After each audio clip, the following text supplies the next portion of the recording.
All right, let's turn this to this. Oh, wait. I don't know. Hey, everybody. Hello, everybody. Welcome to the BroDiallo broadcast.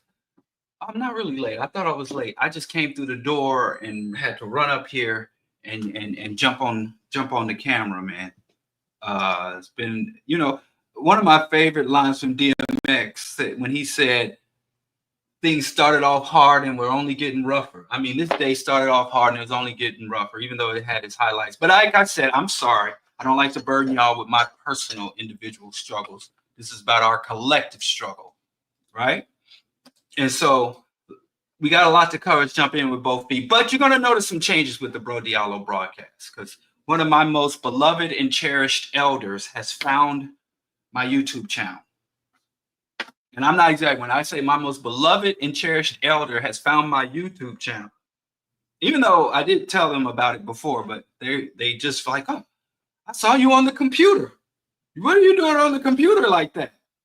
I said, I told you. But anyway, they gave me some instructions, of course.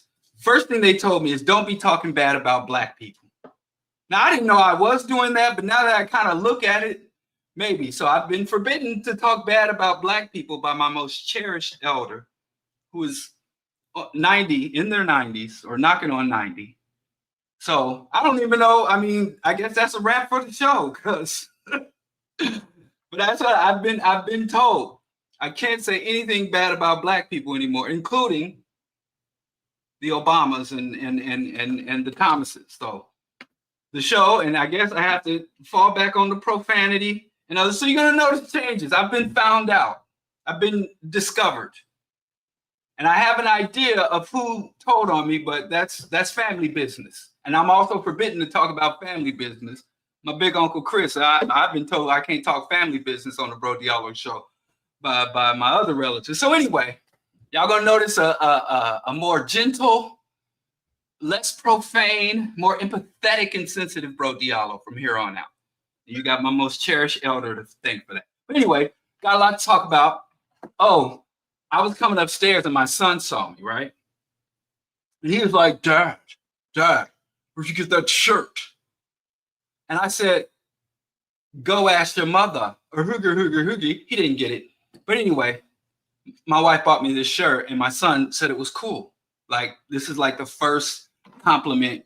I remember when your children are young, you could turn a cartwheel, or you could beatbox, or you could open a jar, and your kids are like, wow, you're the strongest man in the world. But as they get older, they realize you're a mere mortal. So, I got a compliment for this shirt. So I'll probably be wearing it on a more regular basis. Because my son gave me a compliment, which I never get from either of my sons. But that's a whole nother thing. But anyway, how was y'all day? Monday. Now, I don't want to wish anyone a happy Indigenous People Day, because I don't think every day of recognition is something to be happy about or to celebrate. Some days I think are days of mourning. Some days I think should be days of somber days of reflection, or even days that can motivate or inspire you, but not necessarily celebrate. So, I don't know how the Indigenous people carry it, but I do acknowledge when I think about Indigenous Peoples Day, I think about their ongoing plight, the ongoing genocide, and the struggles and the injustices that they face, not just in the United States, but as far north as the Inuit people of Alaska, to the Indigenous people of Chile, and the people of North, South, Central America, the Indigenous people of the Caribbean islands. So Indigenous People Day covers an entire two entire continents. I mean, if you really want to, and I know that's what it is, I don't want to take it out of its region or context, but the Aboriginal people, and I include the Pacific Islanders and the Hawaiian people in that. So that's nothing to celebrate to me. At least maybe if the Indigenous people want to celebrate that, that's on them. But we who are subjects of the same empire, enduring some of the same atrocities, I think it should be a day that we do acknowledge that there are, multiple genocides taking place concurrently, and that capitalism is a genocide machine, and capitalism cannot sustain or thrive without enslavement, imperialism, and genocide. So I do want to acknowledge all of the indigenous peoples still being subjected to imperialism, settler colonialism, and genocide. And only indigenous people I don't give a shout out to are the self-hating Africans who want to adopt alien identities because they are ignorant and ashamed of who they truly are. And as Dr. Clark said, the only way you can be ashamed of Africa is if you are ignorant of Africa. Because if you knew the true history of Africa, there's no African on this planet, no matter where they're born or where they come from, there's no African on this planet that would be ashamed to be identified as an African. So as Dr. Clark said, the only way to be ashamed of Africa is to be ignorant of Africa. And so these Black folks who claim they're indigenous or native, they are willfully ignorant at this point because the information is there. And not just the textbooks, the research, the archaeology. Now we got the genome to determine. But I digress. Today is Indigenous Peoples Day, or for the racist, or for the genociders. Now they want to go back to Columbus, Cristobal Colon Day. So middle finger to the Columbus Day people and solidarity with the indigenous people. Okay, where are we going now?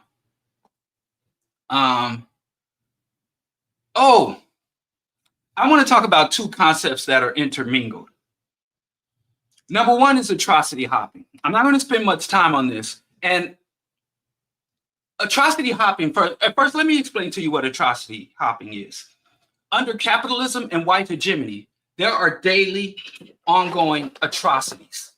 Everything that's good in our life, what allows me to sit here with these computer monitors and this camera and this electricity and this lumber, everything that comes into our lives, even as we who are oppressed ourselves, everything that touches us is the byproduct of atrocities.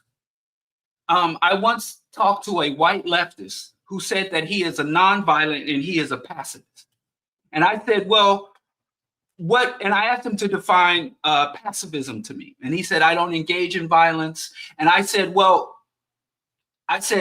can you engage in violence without directly doing violence? I said, for example, let's say a military commander who's never set foot on a battlefield, or an administrator, or a general, or a corporate CEO who finances death squads in the Latin American jungle to take bananas or coca leaves. He's like, yeah, that's all violence, things I would never do. So I said, what about, a long story short, I won't go to that engagement, infuriating engagement to that pacifist. But bottom line was, I said, it's impossible for you to be a pacifist because everything that enriches your life is a byproduct of violence. You are educated, affluent, upwardly mobile, white male, cisgendered, heterosexual white male at that. And I'm like, so you are at the top of the food chain. And even though you may be a bore or opposed or sympathetic, all the things that enrich your lives are the byproduct of violence. And to say that you will not, or you will shun violence, and not only do you personally shun violence, you encourage other people to shun violence, means that you're helping to perpetuate. Because pacifism is a moral strategy. Pacifism is supposed to speak to those who engage in violence, to pour at their heartstrings, to send a message to those who engage in violence, and to send a message to those who observe others engaging in violence to say, hey, this person has such a commitment to peace, they won't even fight against oppressors violently. You know, it is not something that drew a conclusion, because if you study conflicts, if you study movements for oppression and movements for justice across history, and you said, well, my conclusion is violent resistance has never worked. Violent resistance has never worked. And then I would be a pacifist myself. If I could not find material, confirmed, and reinforced examples of the efficacy of violence, I would be a pacifist. So all that to say is, atrocities happen daily. And many of us are beneficiaries of atrocities. And what I say to people who do not endorse, condone, or support the atrocities, you can't opt out of it. You can't say, well, I won't do violence myself, or I won't buy Nikes, I won't buy Coca-Cola. Now, I support boycott. I'm right now knee deep in this Target boycott. I participate in boycotts all the time, but I don't participate in boycotts because I think that the boycotts will topple the system. The strategy and tactics related to boycott are somewhere else. They're not the be all end all. That's a whole nother discussion. But you cannot in any way in the West sustain yourself without being a direct beneficiary. I hope I'm using that word right. You know, these sovereign citizens have ruined vocabulary for me. Am I using that right?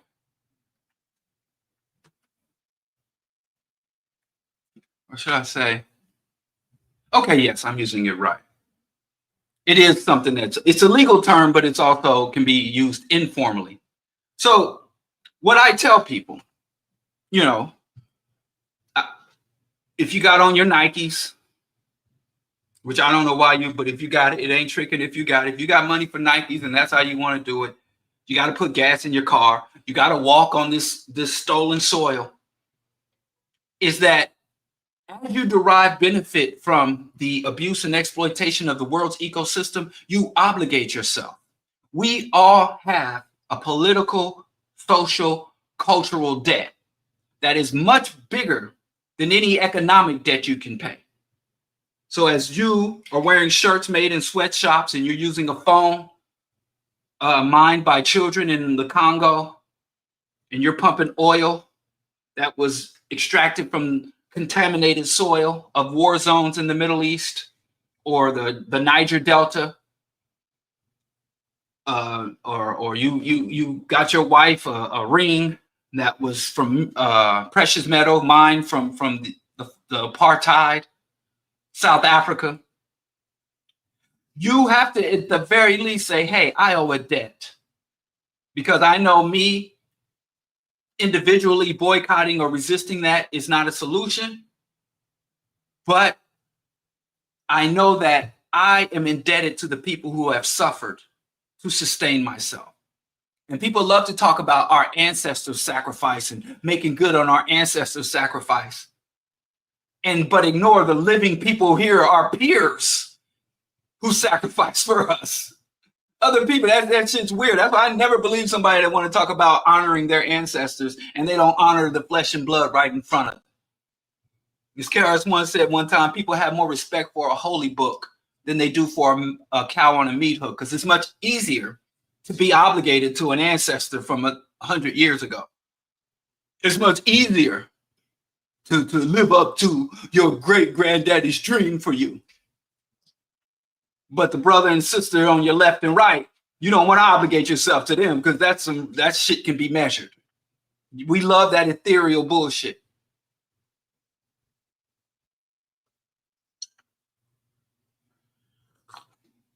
So anyway, understanding that atrocities are ongoing, every now and then an atrocity will go mainstream. I think it wasn't the Borat movie. There was some movie by that Zionist scumbag. I don't remember his name. Zach Borat, the Borat guy. I don't care to remember his name, but the Borat guy. And he was auditioning. He was playing, God, I can't remember. But anyway, there was this funny thing, because there was this moment in popular culture where Darfur, which was a region, I told you I didn't want to know his name. Yeah, that Zionist scumbag, yes. Cohen. But I digress. Thank you, everyone. But what was the movie he did? I'm ashamed to acknowledge that I know the movies. Anyway, someone at this time, there was a big push about the Janjaweed. There was this Janjaweed Arab Islamic militia that was committing genocide, and they were fighting over grazing land. No, it wasn't Ali G. It was his gay character. Now I have to go see. Damn it. Now, y'all, it doesn't. I'm telling y'all, it doesn't matter. Bruno, thank you. You found it before I could find it. Anyway, there's a scene in Bruno where they're talking about the Darfur thing. And Darfur was big a decade ago. Everybody was talking about Darfur this, Darfur that. And he was playing this fashion icon. So when someone brought up Darfur for him, he was like, that's kind of passe. That's in the past. What's the Darfur? What's going to be the hot cause? What's going to be the hot issue that's coming down the pike?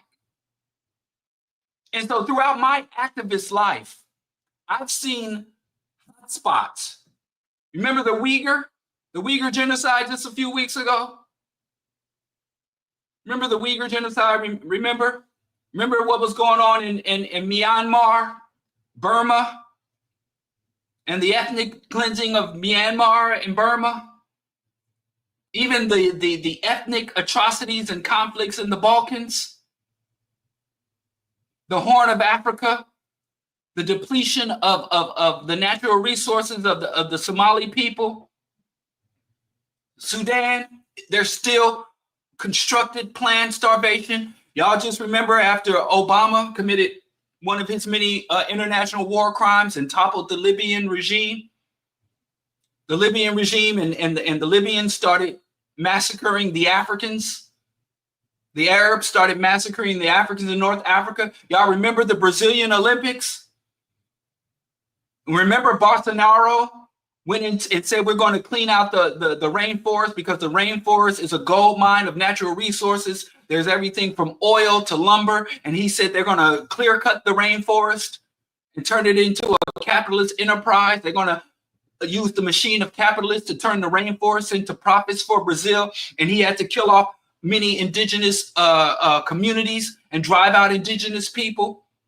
Throughout South America, there are ongoing native and indigenous genocide. Honduras, remember the atrocities in Honduras, the femicides that are going on in Latin America, Central America. So there are atrocities everywhere. And every now and then, one of those atrocities will take the headline. A celebrity will take on, or a person of note, or some major media company will get this particular atrocity trending. And this atrocity will be the main one that we'll all get to focus on, that we'll all claim solidarity with, that we'll all hashtag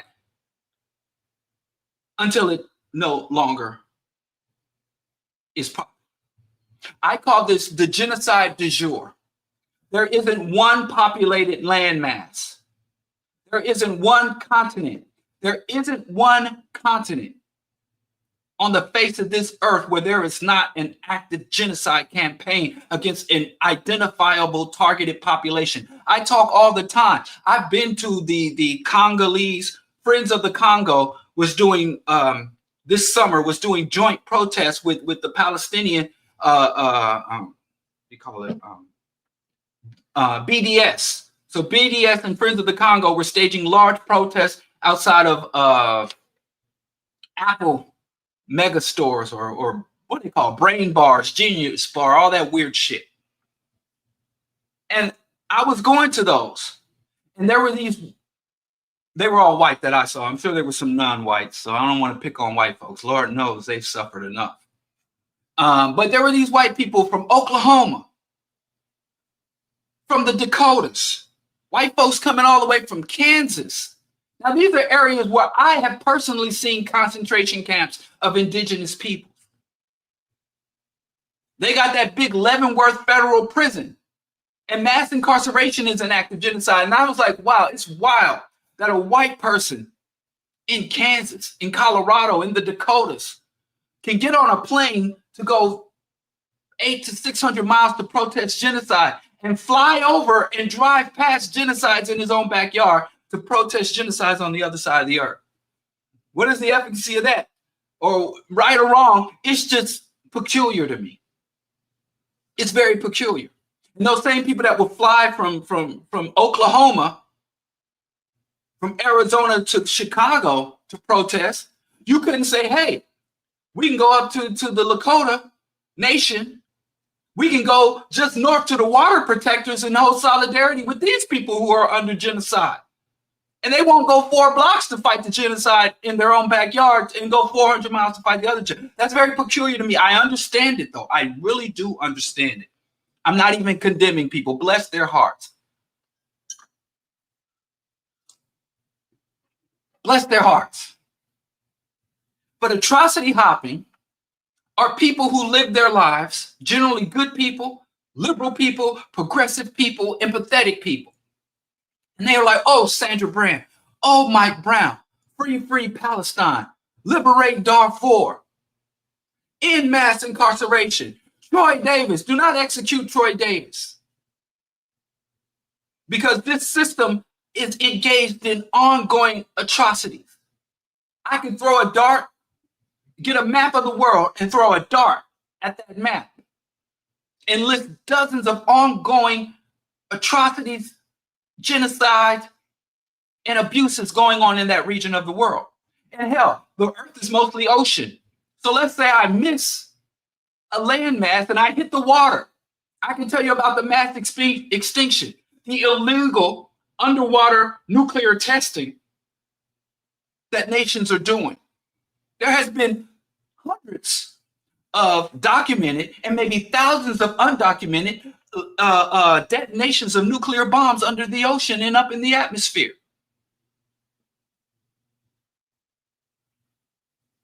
So I can even tell you about that. Fukushima is still dumping nuclear waste in the ground and into the world's ocean.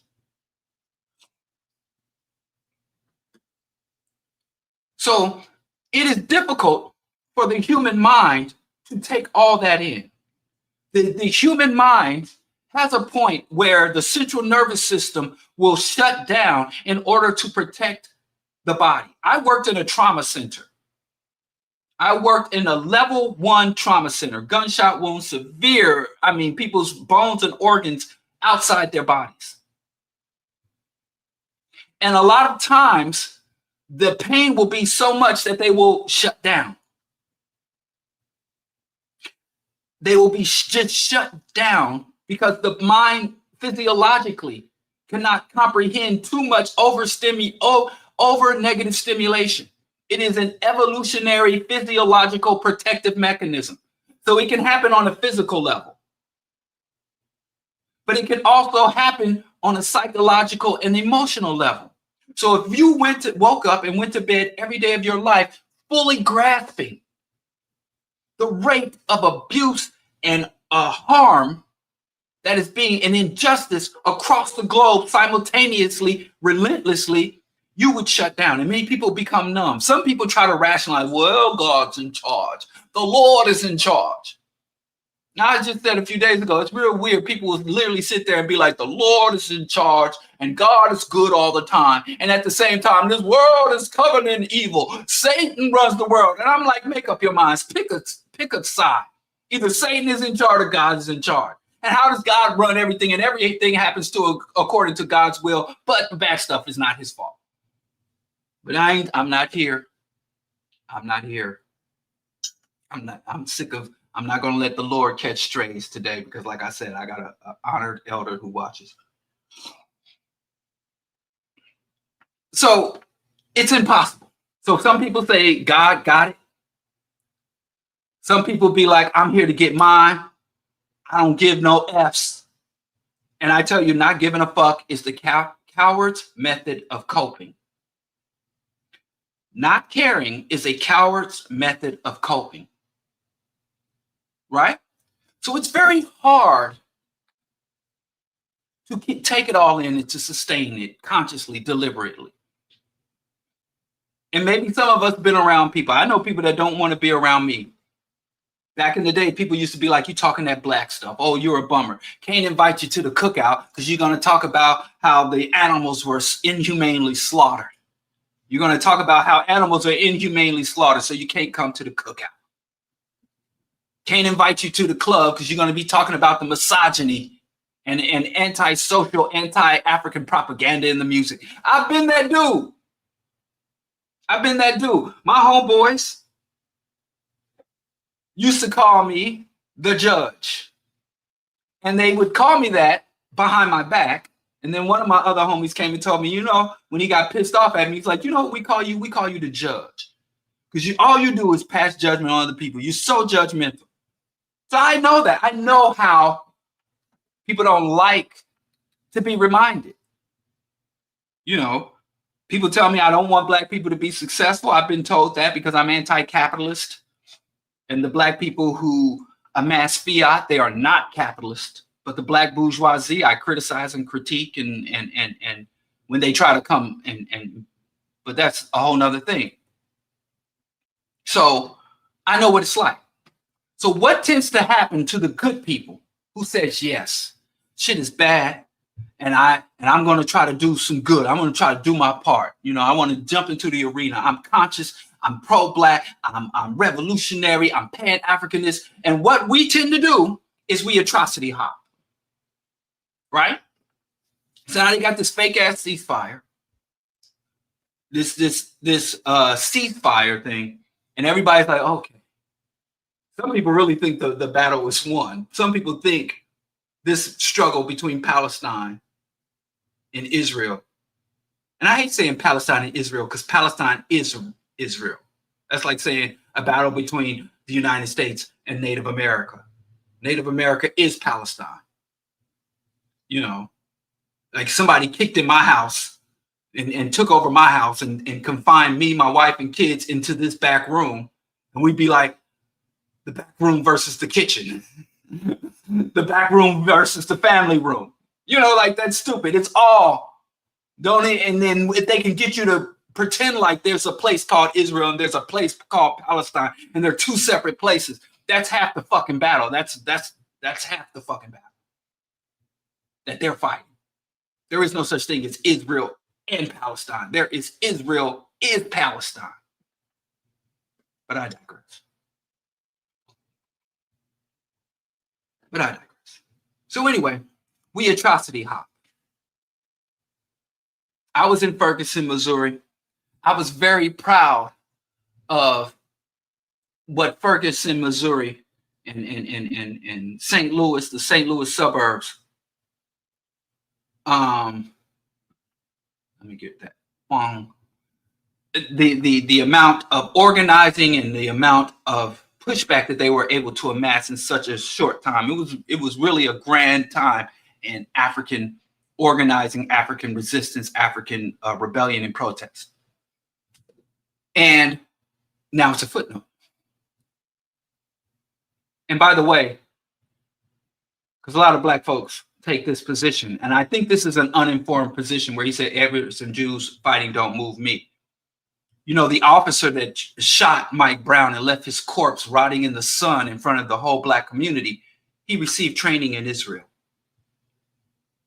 If you don't think, let me tell you something about Israel, now I'll get back to it. I don't want to get distracted. But anyway, I know brothers who were ancestors who were frontline of that. I know brothers and sisters who were banging hard here in Chicago on so many issues. And once that particular issue is resolved, for better or worse, they go back to sleep. And I know black people that contact me. Oh, we got to get out here. Mayor Daley's doing some bullshit. Mayor Rahm Emanuel's doing some bullshit. What's that sister's name? I can't talk bad about black people. What's that? The sister mayor. I'm going to call her Sister Mayor's on some bullshit. The other black mayor, the brother mayor is on some bullshit. And they just keep popping up, calling me, messaging me, yo, this is some bullshit, this is some bullshit. But let me tell you the problem with atrocity hop. The system of capitalism and white hegemony. Capitalism and white hegemony. White hegemony is the political, social, cultural, ideological, governing system. Capitalism is the economic engine of white hegemony. And white hegemony is the cultural creation, the cultural capsule for capitalism. Like I said, we weren't going to say her name. I'm trying not to say anything bad about black folks. I've been told by the elder. But anyway, So, right, if they're moving into Africa and they're fighting, we have to, okay, but it does, that fight does concern us greatly. But I digress. Yes, everybody's calling out Israel now. Yes. We have no friends, and there are no permanent allies. There are only permanent interests. Anyway, let me just get to Atrocity hopping because I want to talk about counter-fascism and why anti-fascism is inadequate at this point. Anti-fascism is good, but it's not enough. Atrocity hopping is because the systems of white hegemony, not supremacy, the system of white hegemony that is not white supremacy, but white hegemony that is set up and maintained by white aggressors, not supremacists, but aggressors, is fully formulated to account for protest. Protest was written into the Constitution by the founding rapists. I'm sorry, listen, the founding enslavers, the founding genociders, the founding fathers. Literally said, listen, if we're going to be able to sustain this wicked system that only benefits a small fraction of the overall population, we have to have a level of resiliency. Like if you build a boat, you need a boat to be able to take on a certain amount of water. If you build a boat that says, hey, if any water gets in this boat, we're done. This vessel is built to keep us above the water, to be buoyant. It is built to keep us out of the water. And even though it's built to keep us out of the water, we have to construct it in such a way that it can sustain some level of inundation of water. If you build a house and say, hey, we're building a home to keep the elements out. We want to keep the cold out. We want to keep the wind out. But if you build a home too airtight, the people will suffocate. So you have to build some level of accommodation within the system. You have to build some level of give within the system, because if the system is too tightly bound, if it's too rigid, if there is no give, if there is no flexibility, then the system will be short-lived, because these men were part of the emergent merchant class, and they were the men who not only participated, but were greatly affected by the fall of the monarchs. The monarchy says the king's word is law. And they went through over 100 years, a reign of terror. Look up the French Revolution. Look up the British and the Magna Carta. Look at how the monarchy got curb stomped. The monarchy got curb stomped. From the guillotine in the West to firing squads in the East. We forget that czars were monarchs, because we don't call them kings. The czars were blood relatives of the kings of the West, kings and queens. And so they said, we're the new kings. In fact, the capitalists are richer than kings are. The capitalists have more wealth and power and control and bigger militaries and are doing more to enslave and exploit the labor of the peasants. I'm sorry, not the pleasants. The human resources. We got a brand new fancy titles, and we're no longer peasants and serfs. We're human resources. But all human resources. But I ain't even gonna get into it. We walk into the office. They put human resources on the door, and we walk in there without a sign of resentment. So they said, listen, we balling harder than the kings are. We have estates and we control territory beyond anything a king could imagine. So we're going to piss off the peasants, the human resources, worse than the kings did, and we don't want to end up like the king. So what we're going to do is give them a ballot, give them the right to protest, give them we're even going to allow them to be bottom feeders. You can buy yourself a little house. Hell, you can buy 2 or 3 little houses, a little apartment unit. You can open a little business and ball till you fall. You can even buy a nice car. Imagine if the kings allowed the peasants to buy chariots. And if there was a particularly talented peasant who could tell jokes really good and be the best jester, or a particular gladiator that was really just chopping up everybody in the things, like, hey, you can even come up here and sit next to me on the throne. Hell, you can buy yourself a robe. Now, you'll never have royal blood, but you can ball like I ball. We'd still have monarchs to this day. They would have never been overthrown. or it would have taken much longer to overthrow them. So anyway, that's what they do to us. They give us a buy-in. They give us concessions and rewards. And so protest is good. I participated in so many protests. You go to my social media and you see me taking selfies at protests.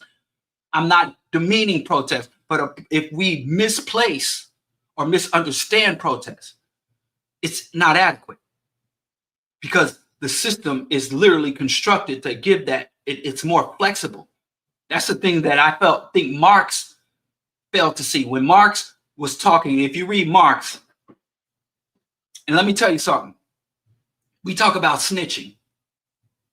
Marx was not talking. Marx was telling on his own people. That's the thing why I hate these people out here, so stupid, to tell black people to ignore Marx or reject Marx. I'm not saying be a Marxist. I'm just saying read his analysis.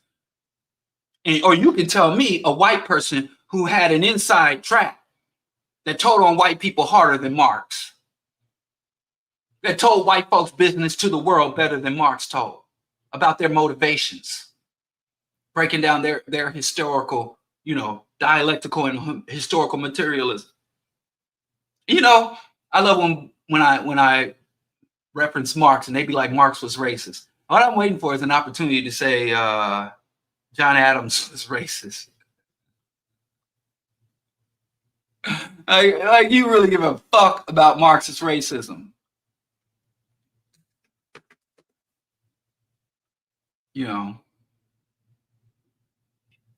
Like y'all really give a shit. Like all these John Adams was racist. Benjamin Franklin was racist. Adam Smith was racist. All these founding fathers of capitalism and mercantilism and international trade and international norms and the LLCs.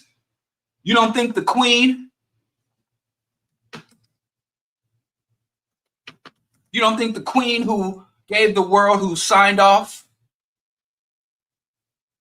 on the first LLC, was racist? Y'all play around.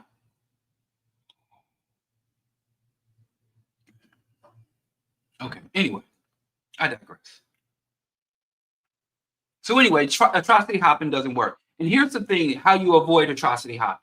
I'm not telling you, hey, the next time an innocent, unarmed child is gunned down by the cops, can't even say the cops, by ICE. There's a song I heard today. I don't remember who was it. But they took the beat from Ice Ice Baby, doom, doom, doom, together, or the beat from Under Pressure, and they put that beat from the Ice Ice Baby song, and it's called Fuck Ice Ice Baby, Fuck Ice Ice Baby. It was a cool song, and I have to look it up. I don't remember who it was, but it was nicely done. Nicely done. Applaud whoever put out that Fuck Ice Ice Baby song. So clever. What a wonderful piece of anti-establishment propaganda. But I digress. This is how you know if you're atrocity hopping or not.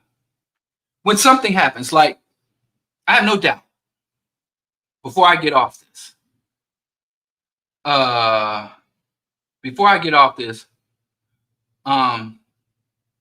on. Anyway, before I get off of this, you're atrocity hopping, because I know before I get off of this, the police are going to commit some atrocity. The nation is going to do something. Trump is literally murdering people in the water. Trump is shooting what he claims to be Venezuelan drug traffickers. And these are, Brazilian, Colombian fishermen. Trump is committing summary murder and execution of foreign nationals in neutral waters, a high crime. If any other international leader did this, I mean, there should be blockades, sanctions, and an arrest warrant issued by Trump. If the international bodies, the UN defunct, the ICC defunct, the Hague, all that shit's defunct. It has no legitimacy. And what you have to do is construct and live your life in such a manner that your level of resistance is constant, regardless of what's going on in the world. If you're doing the same thing during this atrocity that you did the last atrocity, and you've made no adjustments to your tactics, strategy, outlook, analysis, conclusions, aims, goals, then you're atrocity hopping. But to me, if there was never another publicized, that's why I used to talk about publicized atrocities, because the vast majority of atrocities they don't trend, they don't go viral, they don't get covered by the corporate media. Most atrocities are suffered by the communities and the family members in some isolated area that goes without being named. So my resistance against capitalism and white hegemony are constant no matter what happens. Now, I might negotiate tactics, strategies. I might even negotiate priorities, reorient, focus. I'm open for that. But one thing I don't compromise, and there's no negotiation, is principles. There is no legitimate place for capitalism or white hegemony, unfit to rule. There is no justified empire. There is no justified settler colonial state. These principles I don't compromise on, and I take the necessary action regardless of what headlines, regardless of what's trending, regardless of the hashtag at the moment. So even though I'm willing to go to protests, I'm willing to share a hashtag, I'm willing to sit down and strategize and take action, my fundamental opposition to the larger system, even if tomorrow they elect a queer, black, democratic socialist to the White House, or they elect a progressive mayor to City Hall here in Chicago like they did, I will not stop. I will not stop. So there is a difference between engaging in solidarity actions, inventing your frustration through protest, showing all the rest of the world that not all human resources in the United States support the atrocities, going to the No Kings March, so somebody somewhere else in the world can look and be like, look at all those people marching. And there is some benefit from that. But what you know is saying, regardless of if Trump leaves office tomorrow and he's replaced by somebody we all like, we know that our goal is to implement a just, civil, empathetic system, Pan-Africanism for Africans, liberation and freedom of the land of all people, the dissolution of private property, the redistribution of the plant resources, the ecological and sustainable cultivation of the earth's resources. These things are non-negotiable, regardless of whether the system, regardless of whether they have ICE troops and whether they have ICE marching up and down King Drive, or they implement a civilian review board, whether the police are being held to account or the police are completely unleashed. We don't compromise on the fundamental principles. And if you're working towards those fundamental principles and everything feeds back into that, then I don't call you an atrocity hopper. But if you're like, protest, go to sleep until the next Sandra Bland, protest, go to sleep until the next Zionist incursion into the West Bank or the Gaza Strip. And I know a lot of good people that I've known for years through activism, the many causes that I support, from veganism to ending the theocratic tyranny of the Black community, because the Black community is under theocratic dictatorship. That's something y'all ain't ready to talk about. And they get out there, they work hard, they work themselves to exhaustion. Just go back. Yeah, okay. We did it. Sometimes when we win some, we lose some. So we have to stop atrocity hopping and begin sustained resistance. And a sustained resistance that expands infinitely until there is no more white hegemony, there's no more capitalism, and all of the byproducts of capitalism and white hegemony and all the things that exist underneath that: misogyny, sexism, ecocide,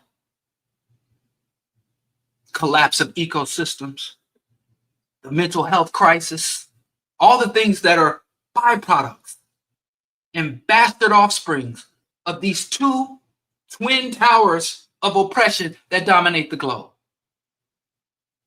I digress. So now I want to talk for a moment about counter-fascism. I've supported Antifa. It was so weird that under the Laquan McDonald protest, there were anti-fascist agitators, and Black people were very upset because anti-fascist people were coming here breaking windows and engaging in political violence. And Black people were so proud that the fact that Black people were doing peaceful protests while the anti-fascists were engaging in trying to provoke violence and conflicts with the police. Now, I felt like I was alone in saying, go Antifa, go, in my vocal and public support for the anti-fascists.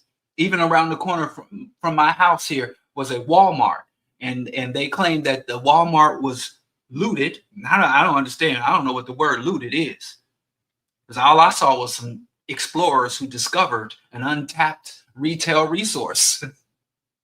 You know, I don't know what you're talking about looting. But then Black activists, local Black activists started saying this was not the local community that bust open this Walmart. This was Antifa agitators.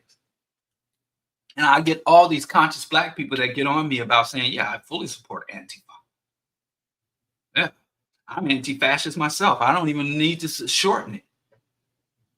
And the Black Bloc anarchists, yes, full support. Earth Liberation Front, all that shit.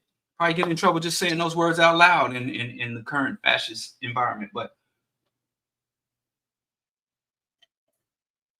so anti-fascist is just a default position.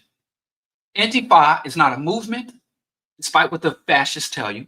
Antifa is not a movement. It's not a hierarchical or coherent organization. Antifa is simply a conclusion. It is a position that one takes on the political spectrum.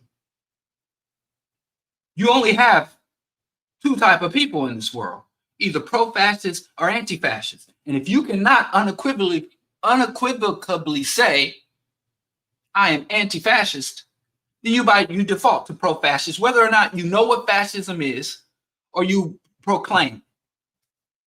I love quoting Howard Zinn, because there's certain things you can't be neutral on.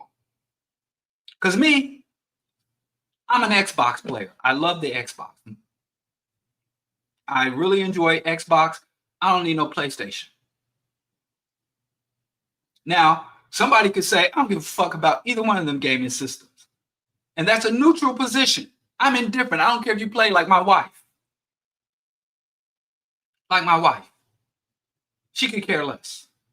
You know, my son's like Nintendo games. My son like first-person perspective games. He likes, and me and my sons, we talk about video games and what games are coming out. I heard there's a Dawn of War 4 coming out. So don't look for me when that shit drops. But anyway, my wife is indifferent. My wife is indifferent. She could care less about our strong stances on video games and gaming consoles. So there's certain things it's okay to say, I don't give a shit. Like me personally, I could care less which ball chaser gets the MVP. I could care less which ball chaser is the greatest of all time, Jordan, Kobe, or the other. I could give a shit. I just can't express how little I care about this ongoing debate. But certain things you can't be neutral on. You don't have, as Howard Zinn says, you can't be neutral on a speeding train. So if I say I don't care about Xbox or PlayStation, I don't default to PlayStation or Xbox. But if I say, I ain't with the anti-fascists, them people is crazy. They're out there busting windows. I don't care. I don't support breaking windows. I don't support breaking windows of people's domiciles. I support breaking windows of multinational corporations that support fascism, that support a oppressive state. If I'm not doing it myself, I'm going to look the other way. I ain't seen nothing. I ain't heard nothing.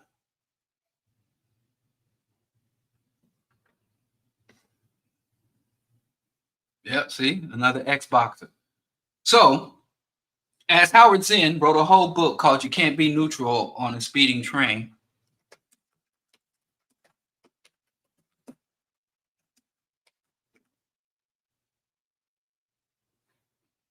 Oh, he didn't say speeding train?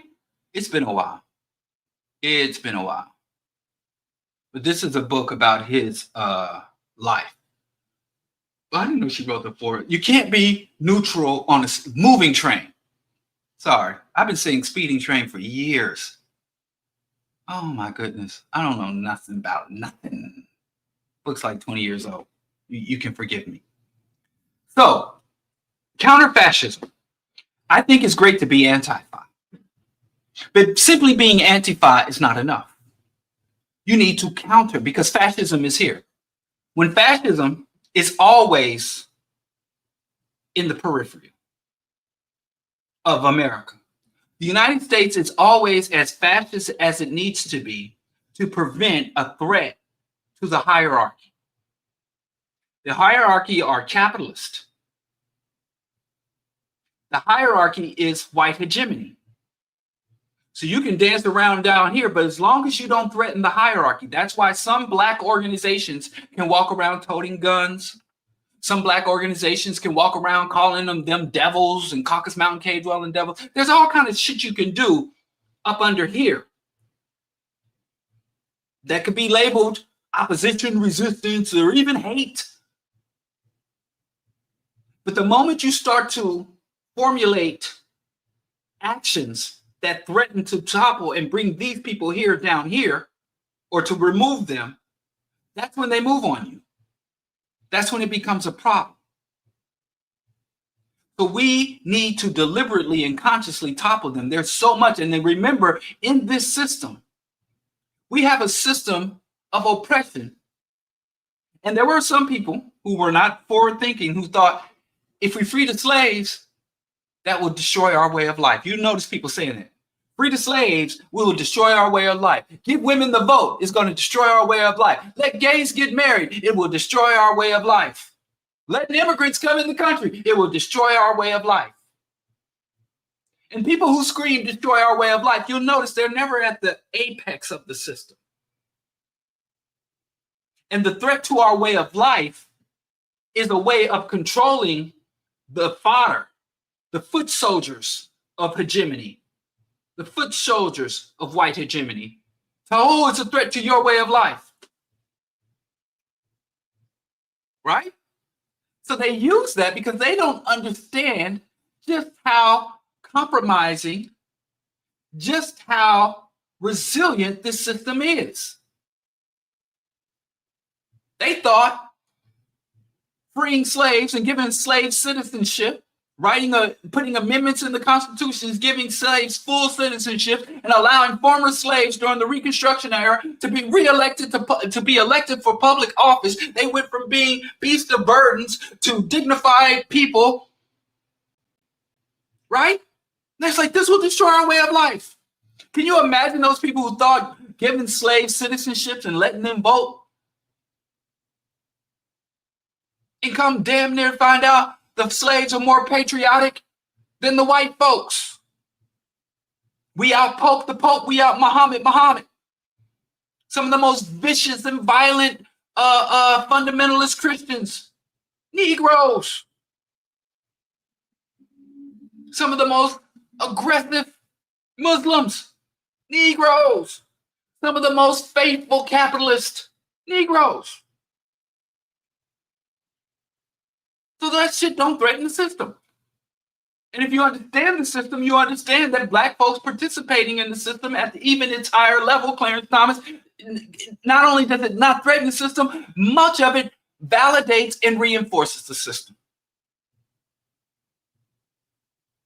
So when I say counter-fascism, I know the first thing people think about guns. We got to arm ourselves. Violence. Let me tell you something. If violence led to freedom, the United States would be the freest place in the world. If guns, there are more guns than people in this country. There's like 3 guns for every citizen. And I think that's an undercount because many of the guns in the United States are illegal, illegally secured, illegally stored. I would not be surprised, but let's stick with 3 to 1. There are more guns in this place. Like it even got, everybody has 2 hands. There's enough guns in this country for every citizen, from elderly to newborn, to have a gun in each hand and one stuck in their belt. So if guns and violence equal freedom, we wouldn't be having this conversation. Violence does not lean towards freedom. Even those people who are doing violence in the name of freedom, even those who are doing violence in the name of freedom, do not, more often than not, do not lead to freedom. So the willingness, so the securing of arms, the taking up arms, the willingness to use arms is not revolutionary. So what turns an armed individual into a revolutionary? Ideology, strategy, tactics. Ideology is the most important thing above all else. Ideology is the most important thing above all else. We, as a people who oppose this oppressive system, need to start to comprehend the difference between liberation and replacement. Many Black leaders, many Black freedom fighters, many Black military officers who overthrew corrupt governments, they simply replaced these motherfuckers. They didn't liberate any damn body. So,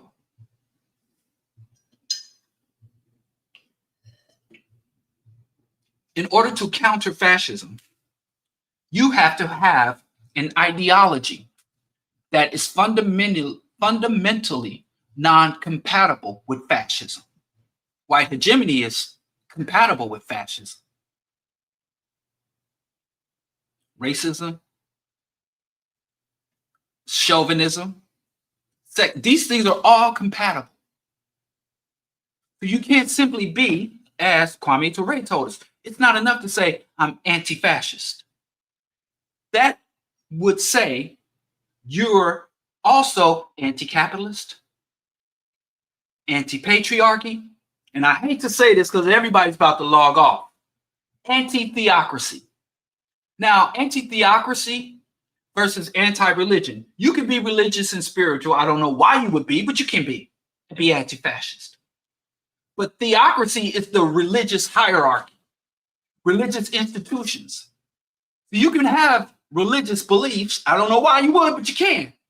But if you adhere to, support, or attend any formal religious hierarchy, you are feeding fascism. I'm sorry. And I know there's a lot of reverends and a lot of ministers out there talking justice, talking freedom. But religion was one of the first and most powerful institutions under white hegemony and capitalism. In fact, if you go to a historian, someone who is learned or has degrees in history, and you say the word Christendom, Christendom was synonymous with the West, with Eurocentrism. Christendom from the Crusades, Christendom, so Christianity, and you cannot find a fascist movement that didn't have a strong religious presence. You can't find it. Now, I shouldn't have to tell you, because if I have to tell you, I don't even know why you're listening to me. I don't even know why you're listening to me. But there was this book and this really good documentary called Hitler's Pope, Pope Pius, right? Because a lot of people, because the Third Reich was on the surface, it was secular, and they engaged in a lot of mysticism. But, you know, Pope Pius, you can barely see that. Oops, sorry. Let me see if I can enlarge it. Pope Pius the 12th. It ain't no secret history.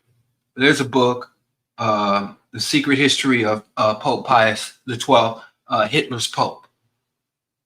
So that just dispels the myth that the Nazis were Zionists. And you know, the true fascists, the home of fascism, Italy, has the Vatican exists in Italy. The Pope lives in Italy.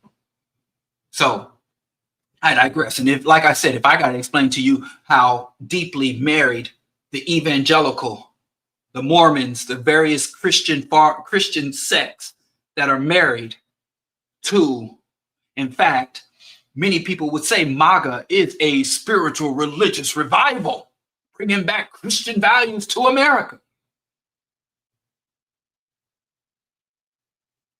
Right? So I'm telling you, you can't claim to be anti-fascist or claim to want to counter fascism without being anti-theocracy. I would say anti-religion. I'd say you'd have to be a-religious. You would have to be secular. I would say that. But I'm trying to be nice and leave you spookism. The strong spookism is a strong emotional belief in a non-existent nothing. I don't want to step on too many toes.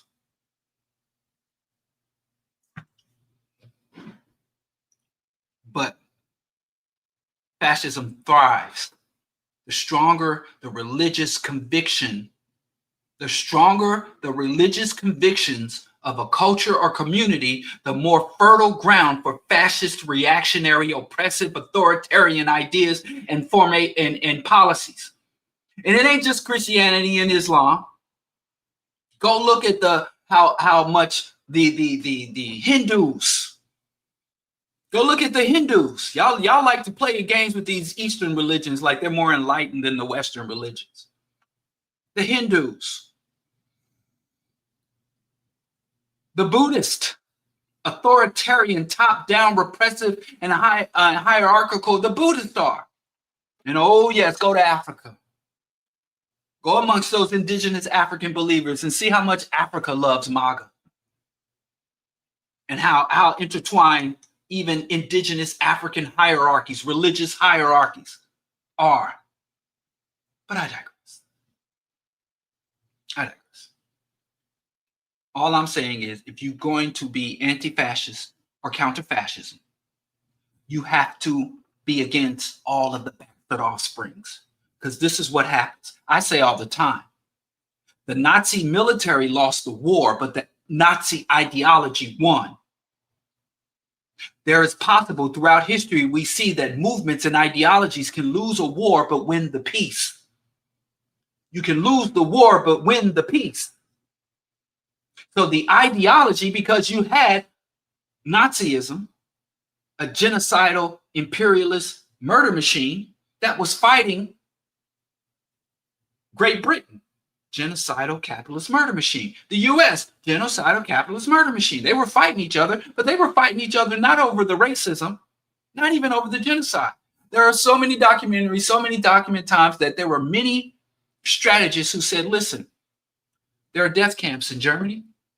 We can bomb the rail lines. There are so many things we can do to disrupt the death camps, to prevent the death camps from getting their targeted victims to the Jews, the gays, the Romas, even the colored folks.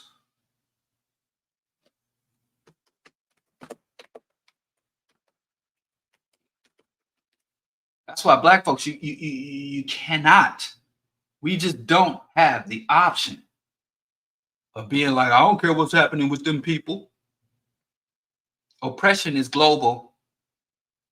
This is a book about a black boy in Germany called Destined to Witness. Growing up black in Nazi Germany. The problem is, since Europeans engaged in their what they call their age of exploration,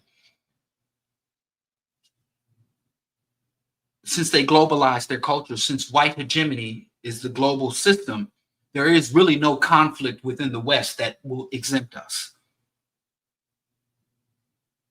So we have to define and advance our interest and understand our position on all conflicts, even if they seem far away. I promise you. The planet Earth is a fishbowl, right? It's a contained ecosystem.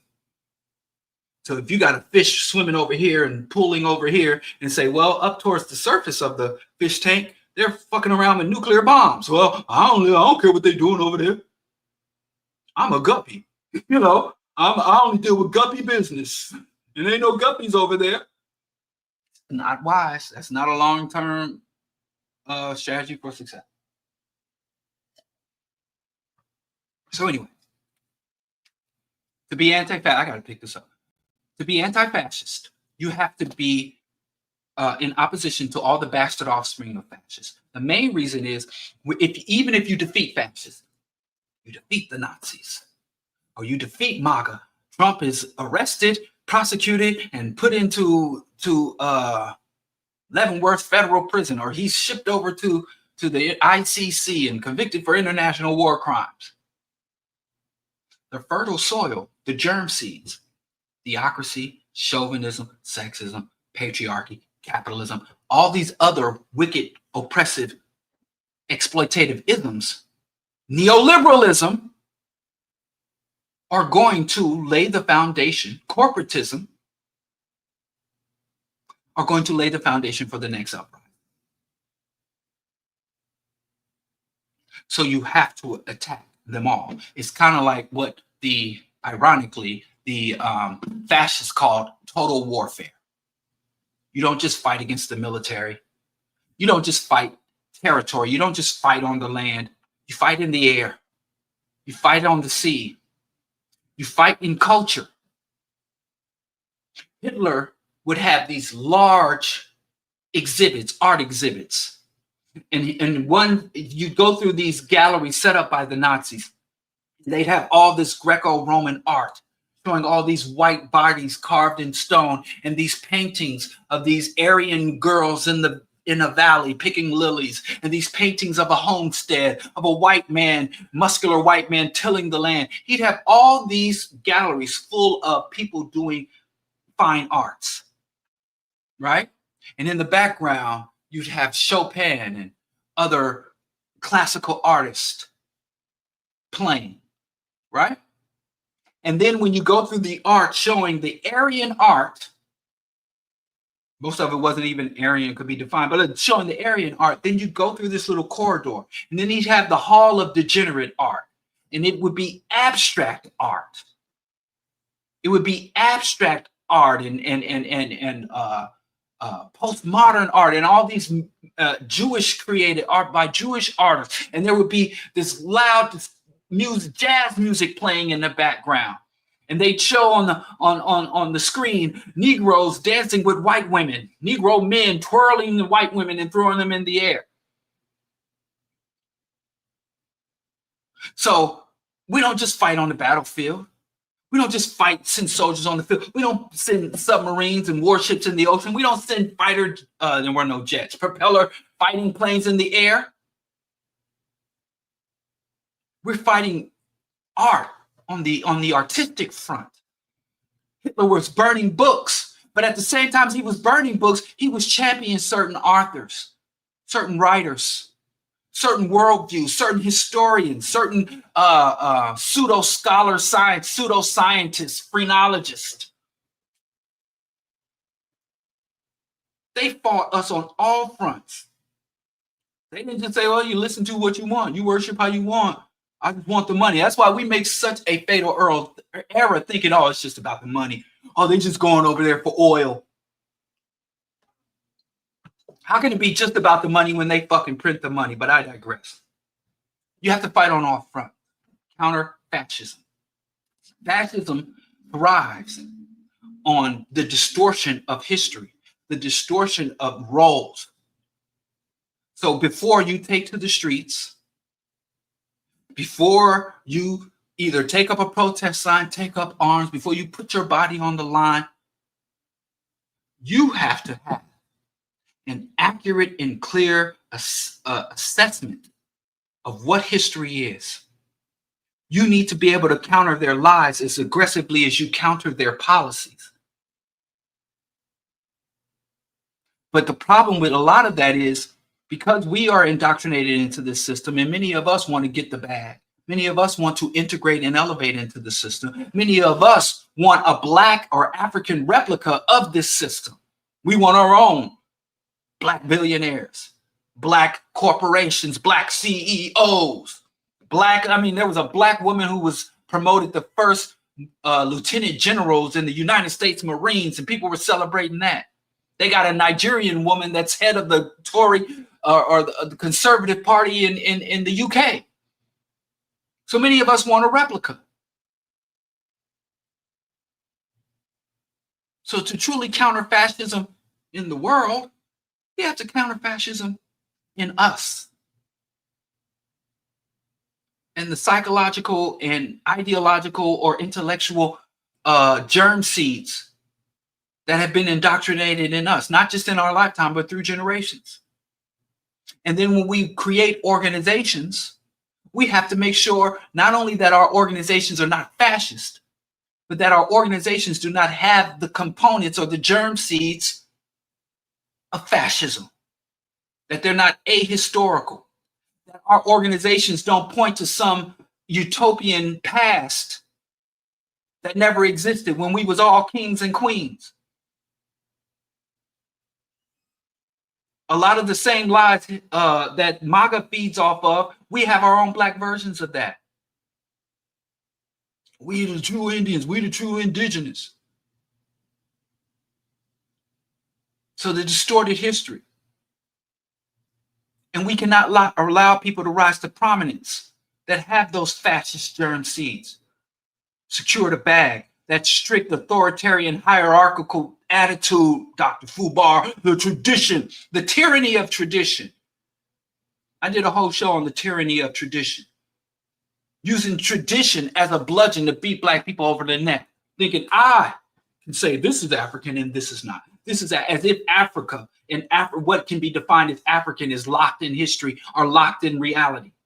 As if Africa is not a living organism that is evolving. So strict, hierarchical, authoritarian. A lot of Black people want to have authoritarian organizations so that Black people can organize around a strong leader or an unquestionable idea or concept that can't be evaluated, that can't be.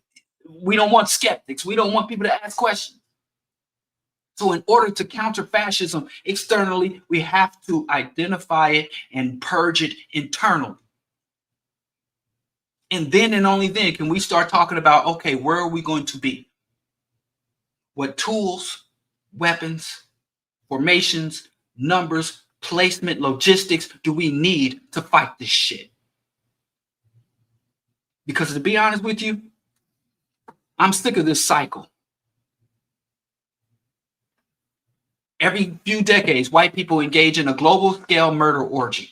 You know how many times white people have had fascist reactionary uprisings?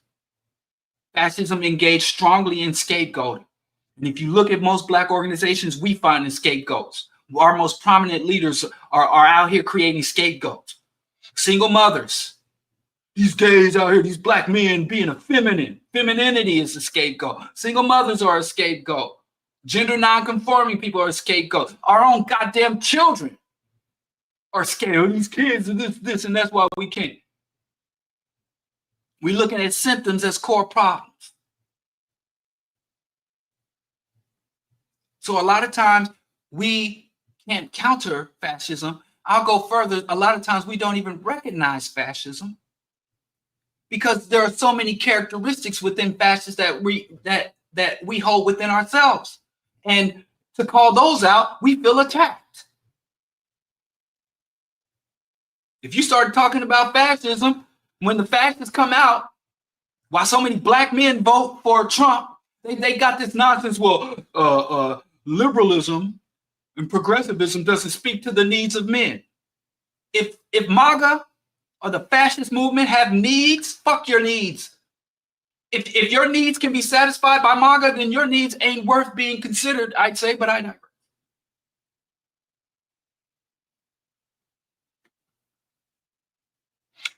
FBAs are not scapegoats because FBAs is cosplay. That is not a legitimate identity.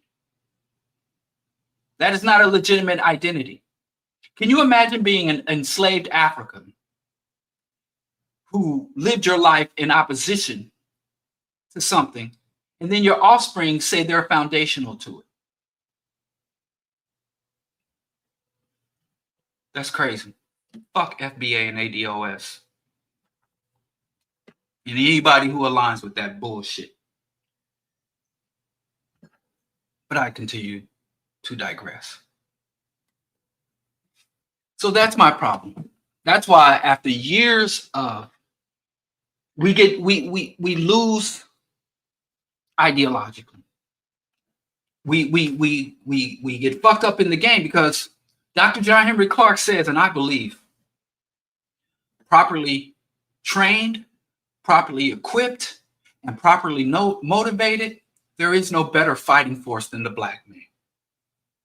There is no greater fighter or soldier. But he put three things in there: properly trained, properly equipped, and properly motivated. And we have a lot of well-trained and well-equipped brothers out here, but the motivations are fucked up. You want to fight the system because you can't get no money. And that's why a lot of people fall. The strong family. Put the men back in the home. The strong, that's fascism. How you going to say, BroDiallo? How you going to say black men in the house? I sit here as a black man in the house. And I'll tell you, when black men in the house becomes a political line as opposed to a social and cultural reality, it is a political tool. And I promise you, you look at the stats, when the fascists come to power, do you see a revival in families? Or do you see more family disruption? So when they politicize the dysfunction and make you these false promises, because if you say, well, we need to put the black man in the house, what facilitated the black man's exit from the home? Lack of fascism? Oh, welfare, another scapegoat. It was because of welfare. Oh my goodness.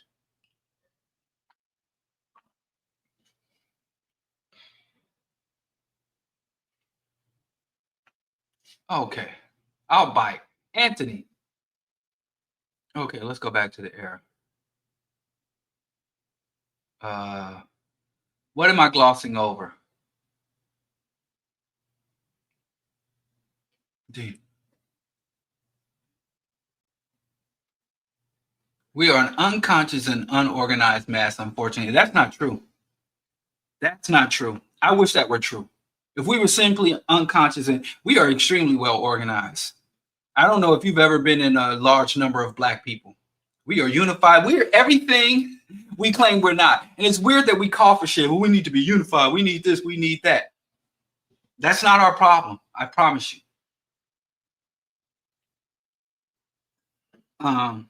But I digress. If people want to, let's open it up for Q&A. So anyway, let's sum this up. We can't atrocity hop. Every African, not only in your lifetime, should be organized for persistent, sustained resistance, subversion, opposition to the systems and institutions of global white hegemony and capitalism, regardless of whether it is a time where there are no active hashtags or active atrocities being acknowledged, or it's down. Your resistance needs to be sustained, and you cannot allow yourself to be distracted, discouraged, or even provoked to going or getting ahead of yourself. So sustained, stable, unrelenting resistance to white hegemony and capitalism. We can compromise and we can negotiate and we can even redirect tactics, strategies, We can allow our tactics and strategies to be directed or driven by the available resources and opportunities that arise. But one thing you cannot negotiate or bend on are the fundamental principles. The fundamental principles: Pan-African unity, anti-capitalism, anti-hegemony imperialism, pro-humanity, pro-socialist, scientific socialism. That's why we can't simply atrocity hop. And we also have to revolutionize and radicalize our collective. We should all work to radicalize as we become radical, conscious, revolutionary work to help educate, motivate, and equip others around us to join the struggle. Counter-fascism means you have to be in ongoing opposition to, in your formation, in your thinking, in the way you articulate and speak, in a opposition to. And then I'm going to talk about some of the things we can do next time. It's going to be a counter-fascism point too, because now I was speaking about the intellectual, ideological components, which I have to speak more to because I guess I'm glossing over things. But we're also going to speak to what we can do on the ground. When you wake up tomorrow, what are some things you can do on a material level to oppose? But I will tell you, regardless of your actions, whether you're marching down the streets, you're a freedom fighter in the jungles, wherever you are, if your ideology, if your analysis is not radical and sound, evidence-based, you've lost before you've won. All you're going to do is have a changing of the guard. That's why the merchant class can overthrow the monarchical class and create a system that is even sicker, even though the monarchical class says, hey, we're going to recognize your personal freedom. And you'll no longer be a ruler based on your blood, but you'll be a ruler based on your merit. And that system is bloodier and more ferocious than the system it replaces. And you have a lot of African leaders who drove out the imperialists only to continue the exploitation of our people. Whether on the African continent, we also had that in the civil rights era. We have a lot of Black people that carried out and imposed harm on our community. So anyway, I'm going to open up for a few questions. First, I want to thank everybody who made a contribution to the BroDiallo broadcast. It's needed and appreciated. But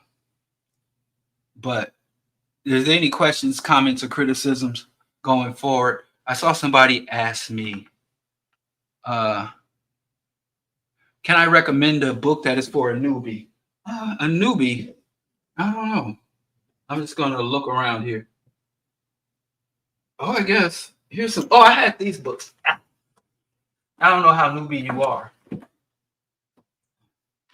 But African History for Beginners,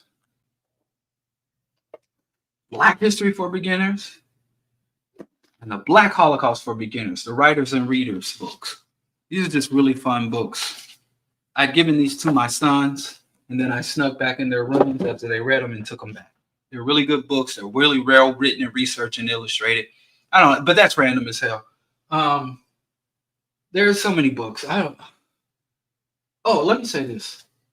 These are some good books too. I don't know. Listen, The Psychopathic Racial Personalities. This is just a book, a collection of essays. The Wretched of Earth by Frantz Fanon. And This Great and Unsung Ancestors, Carlos Cooks, in Black Nationalism.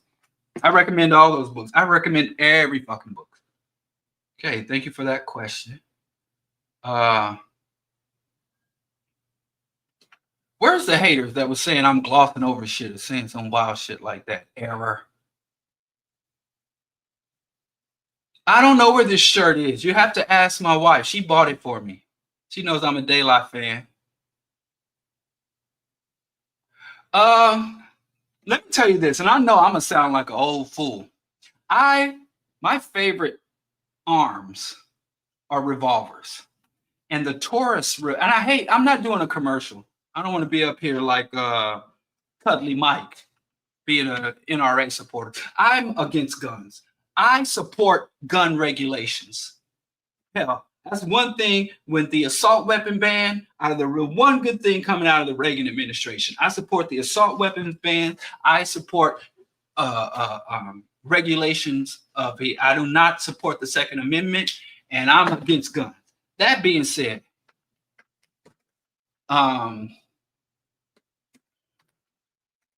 if you put a gun to my head and said that I had to recommend a gun, it would be Taurus revolvers, because by and large, guns are for home protection, right?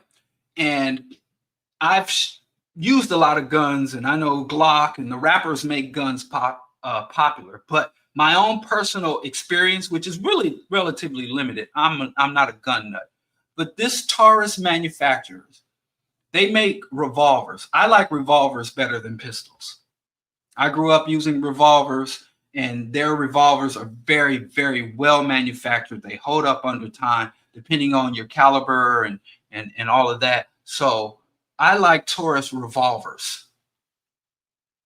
This is kind of like territories, but if I had to say, I like Taurus revolvers for personal and home protection or whatever. That's my favorite preference. But then again, various guns are used for various needs. And I say that as someone who, just because you asked me, but if you really want to know, there are no good firearms. We shouldn't have guns. Our community is saturated with guns. I support gun control, and I oppose the Second Amendment. And I think that we need gun control and in our communities and in the United States in general. What's your final analysis of Idi Amin? I think Idi Amin, I like the branding. Say, what's the final analysis on Idi Amin? Idi Amin was absurd. He was a strong man. He was aligned with our enemies and the oppressors and exploiters of Africa. You notice when he was overthrown, he went to live in Saudi Arabia. That tells you everything. Whenever someone has to go into exile, you know, like when Assata Shakur or P. O'Neill went into exile. So the very fact that he was in bed with the Saudi regime tells you all you need to know. But I do like the legend of Idi Amin. I used to like the fact that so he was a very good showman. He was a very good propagandist in the way he treated the Europeans, and he had those white people carry him on his shoulder, and he had made those European diplomats bow down to him, and those European businessmen bow down to him. When he took power, he kicked a lot of the parasitic people out before Idi came to power in Uganda. The economy, the post-colonial economy in Uganda was controlled by East Indians. So he kicked them out. They've taken control. And that's the thing. A lot of his boisterous actions, everything collapsed unto itself. I don't like strong men. I don't like dictators. I don't like totalitarian people. I am not a fan of Idi Amin, how he governed or his affiliations, but I can't lie that it was quite entertaining. Like a lot of people that know Umar's full of shit, but really like his Snow Bunny rants and shit like that. But I think he did more harm than good for Uganda and the decolonial movement in the long run. Same thing with Gaddafi. I think Gaddafi was a naked opportunist. Gaddafi was aligned with the Arabs, and when he couldn't get any leeway or status amongst the Arab oligarchs, he then pivoted to say, okay, I'm a champion for Africa. I don't believe he was sincerely loyal to Africa either. And I think he threw a lot of money around. And one minute he's in bed with the black resistance and supporting black people. The next minute he's trying to court the West and get me off the terrorist watch list. And he was going to join the Western power. So I think Gaddafi was mostly out for Gaddafi, but both of these men had a certain status because they pandered to black liberationists, anti-colonialists. But I don't have a high opinion of Gaddafi. if you look at his overall career, I say he's very opportunistic. There was sometimes when he would say the right thing and he put his money in some good places, but overall, Gaddafi was for Gaddafi, and most of his aid to Africa or his alliance with Africa was mostly self-serving. And anytime you say, well, I want to unite Africa, and then you're sitting and trying to negotiate and get in bed with the enemies of Africa, whether it is the Islamic or Arab oligarchs or the Western imperialists, he was just going where it could go. So I don't really have high opinions of either of these men, and we have way too many African heads of state and African freedom fighters that we can truly admire. And it's a reality then that these men are all mortals, that they can be corrupted. They can make some severe missteps or mistakes, but I don't have a very high opinion. And I know people genuinely love them, but I love and I'm very entertained. It's like Bobby E. Wright once said about Idi Amin in the 80s. He said, once all white folks are against you, you're doing something right. But I can't overlook the atrocities and abuses. Same thing with Ibrahim. People tell me not to talk about Ibrahim, but I'm not a groupie. You know, so you say some good things, you do some decent things, and you put yourself on that block. I think that all leaders should be the most scrutinized people. And I know Idi Amin fooled a lot of y'all. And a lot of times when you criticize Idi or Gaddafi or Ibrahim, people will be like, oh, you're just listening to the West. So, okay, that's maybe I've been fooled into the West and not seeing these men of being the great men that they truly are. I can entertain that.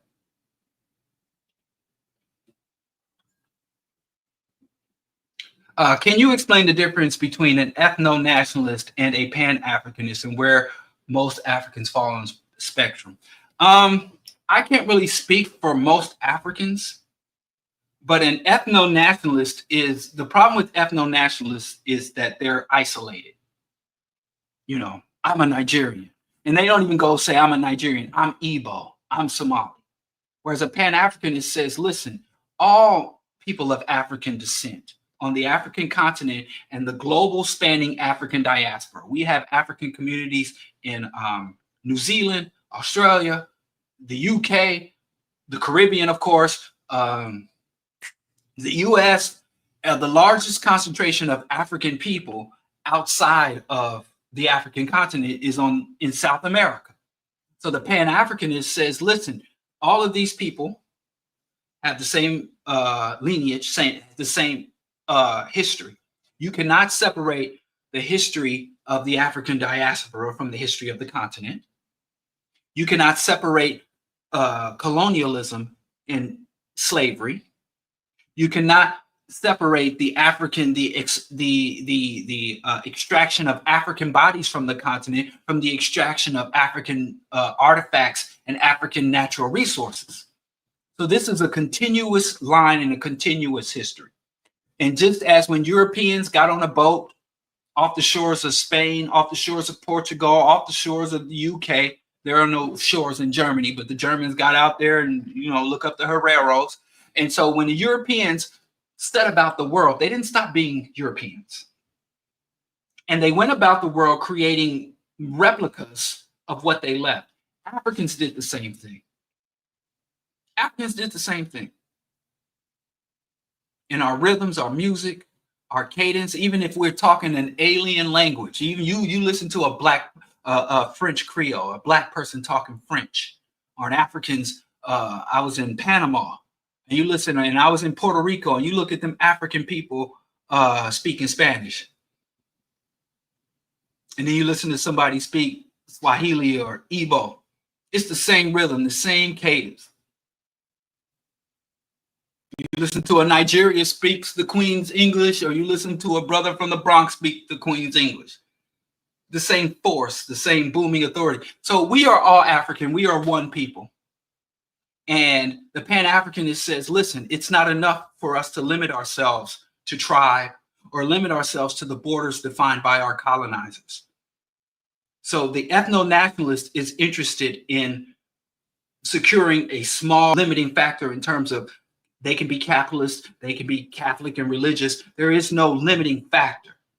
Whereas Pan-Africanist says, listen, we're not going to be capitalist. We're not going to be imperialist. We're not going to align ourselves with these things. So ethno-nationalist is a very small, and you'll find that what's funny, when you look at the Europeans, Chinese, Arab invaders, or the people who are coming to exploit Africa's resources, as opposed to be partners and allies with African people, they tend to link up with the ethno-nationalist.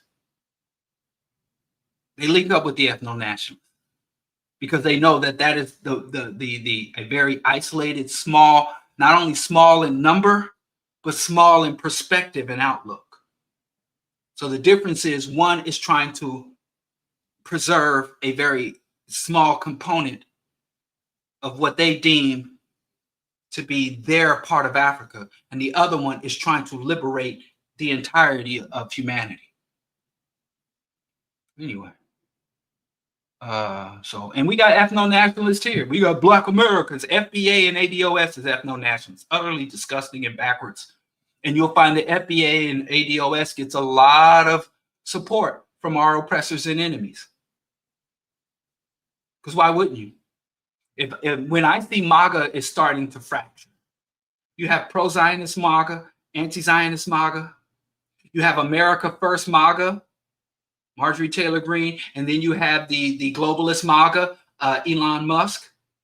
And so when I see MAGA starting to fracture and isolate and encapsulate, that makes my heart feel good. So imagine how these fucking oppressors feel when they see I'm ADOS, them tethers. Same thing on both sides.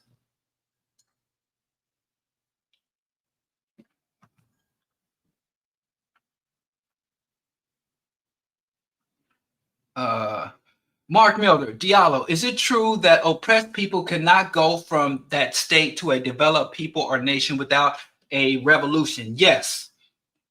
Oppressed people have to carry out revolution. If oppressed people only carry out reforms, integration, they simply get absorbed into the oppressive system that took them into bondage.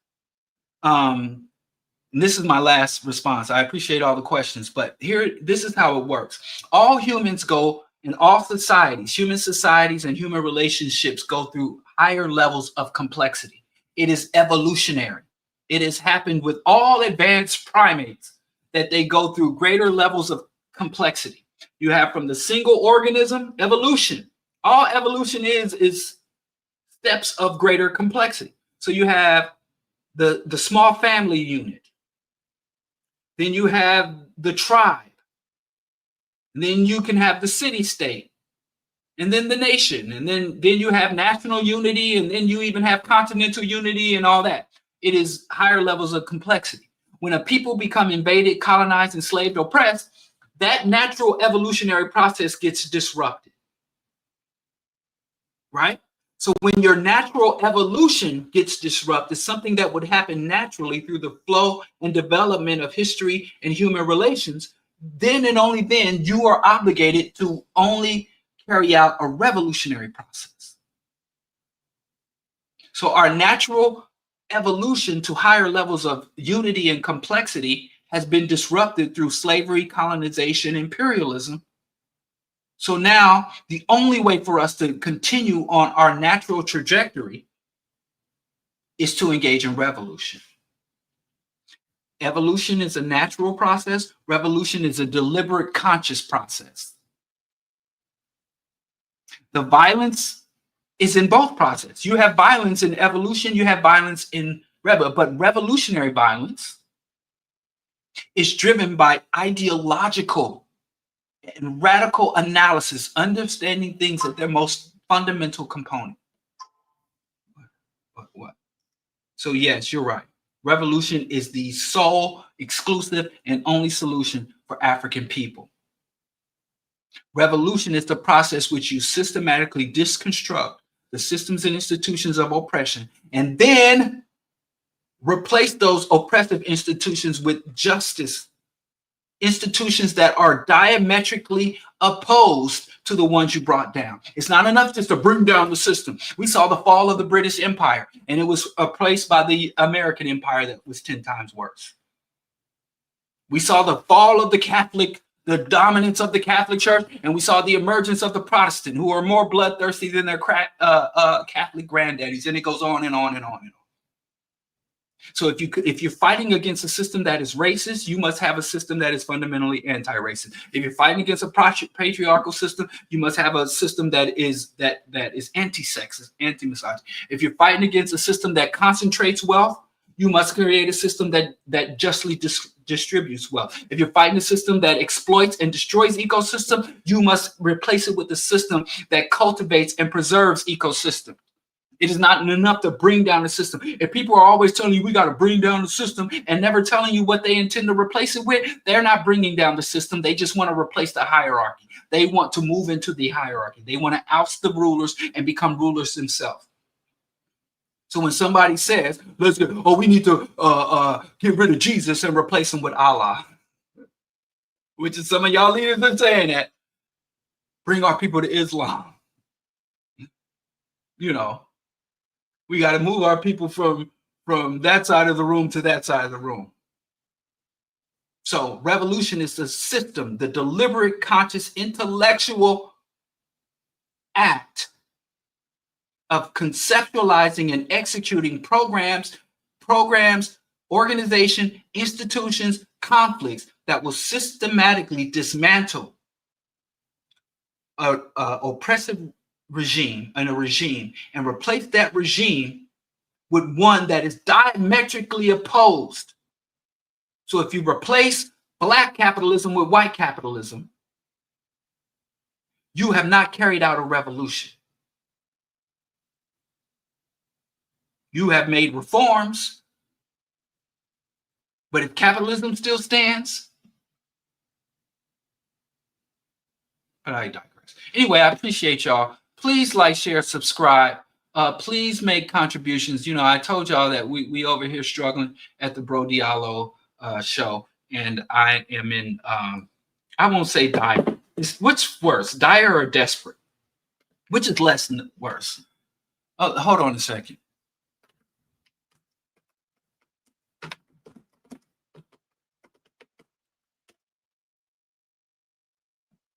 Huh.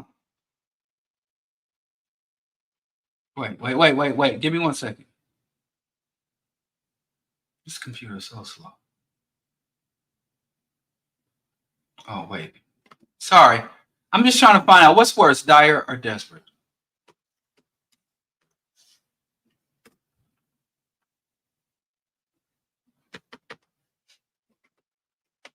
I want to be accurate. Okay. I think I'm in a desperate need of help, not dire. Whew. Now look it up. No, I'm not dire. I'm desperate. I'm in a desperate need for your support, man. And even if you don't have the means, no, it's dire is worse than desperate. Yes, you're right. I'm not in a dire need of help. I'm in a desperate need of help. So I'm not that bad yet. But I'm in a desperate need. Please like, share, subscribe. If you don't have the means to support financially, you can help me in the algorithm. You can subscribe. And all that other stuff, and help this brother be a little less desperate, a little less thirsty. I'm going to say thirsty. I'm going to use black vernacular. Yeah, I'm over here thirsty for help. That's synonymous with desperation. And I appreciate y'all. Thanks for listening. And we're going to continue this conversation next Monday. Tomorrow is the premiere on the African World Order. If you're not subscribed to the African World Order, then you're not in on the ground floor of a pan-African media apparatus that's going to blow our minds. So tomorrow is the debut of the Cosmic Cowrie Shell. And the Cosmic Cowrie Shell is a pan-African revolutionary show based on pop culture, comic books, anime, video games, and all that thing. But for freaks and geeks and skeezers. So check that show out. It's actually my son's is one of the co-hosts with Sir and Shasha. So go check that out tomorrow. And go subscribe to African World Order. Subscribe to the BroDiallo Show. Check out AfricanWorldOrder.com and like, share, subscribe this.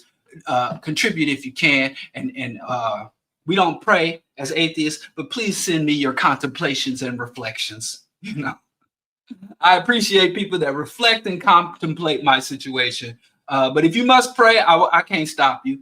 If the Lord puts it on your heart to pray, or if the logic puts it on your heart to reflect and contemplate, I appreciate it all. And that's it. That's the BroDiallo Show. And I'll see y'all next Monday. Peace.